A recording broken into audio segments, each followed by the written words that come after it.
Olá, tudo bem? Aqui é o Felipe, professor e plantonista de Geografia do Poliedro. Vamos agora comentar uma questão no nosso plantão online. Vamos comentar uma questão do vestibular da FAMERP, que vai trazer um mapa do Brasil, mostrando para a gente a capacidade hidrelétrica instalada por bacia e subbacia hidrográfica no Brasil, isso para o ano de 2003. Então a gente vai ter aqui o mapa, representado aqui as principais bacias e subbacias do Brasil, e aqui, por meio de uma escala de cor, a gente vai ter a indicação da capacidade instalada em cada uma dessas bacias. E aí vai dizer o seguinte: considerando o mapa e conhecimento sobre a produção de energia hidráulica brasileira, pode-se afirmar que, e aí a gente vai ter 5 opções. Essa questão tem realmente como gabarito o item B. E por que o item B está correto? Primeiramente, a gente pode afirmar que o item B está correto porque os outros estão mais errados. Olha só, o item A vai falar de retração da frente pioneira como fator que explica o alto aproveitamento hidráulico na bacia do Tocantins.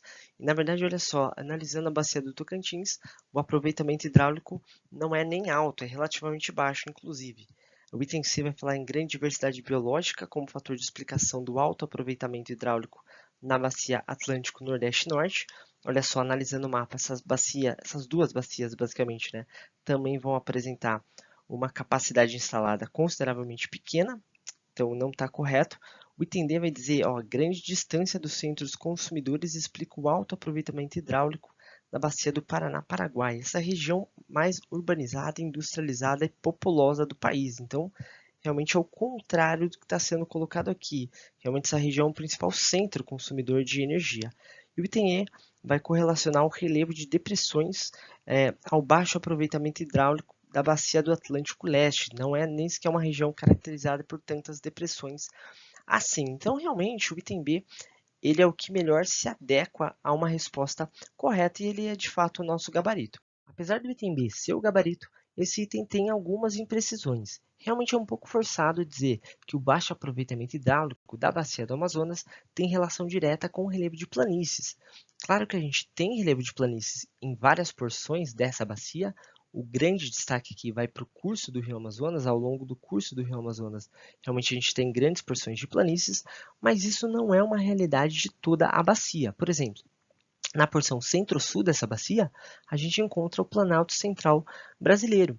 E nessa área, a gente vai ter vários rios que são rios planálticos, são os afluentes ali da margem direita do rio Amazonas, e são rios com grande potencial hidráulico. Tanto é que em muitos desses rios estão instaladas grandes hidrelétricas, como por exemplo Belo Monte, Telespires, Giral, Santo Antônio, entre outras. E o mesmo vale ali para a porção norte da bacia, numa escala bem menor, mas mesmo assim, no norte da bacia, a gente tem o Planalto das Guianas. Então, realmente, alguns afluentes da margem esquerda do rio Amazonas que correm essa região, eles são rios que têm, pelo menos parte do seu curso, em planaltos. Tá? Então, tem um certo potencial hidráulico também. E aí, claro, na porção central da bacia, particularmente como a gente comentou ao longo do rio Amazonas, do curso do rio Amazonas, aí de fato vai haver um predomínio de planícies, e nessa região realmente é muito ruim construir hidrelétricas, é praticamente inviável a construção desse tipo de empreendimento, tá? Mas mesmo assim, o que a gente deve observar é que realmente existem planaltos nessa bacia, existem rios planálticos nessa bacia, e existe sim um imenso potencial hidráulico nessa bacia que não é explorado.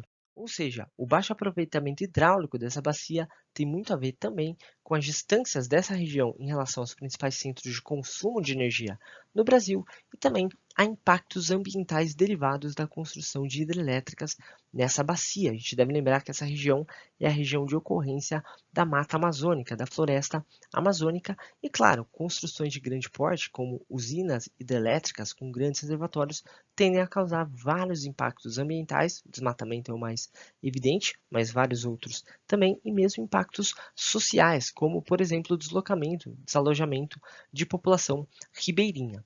Então, é importante considerar esse elemento também, e o item B está desconsiderando, o que não é muito legal. Mesmo assim, ele acaba permanecendo como nosso gabarito.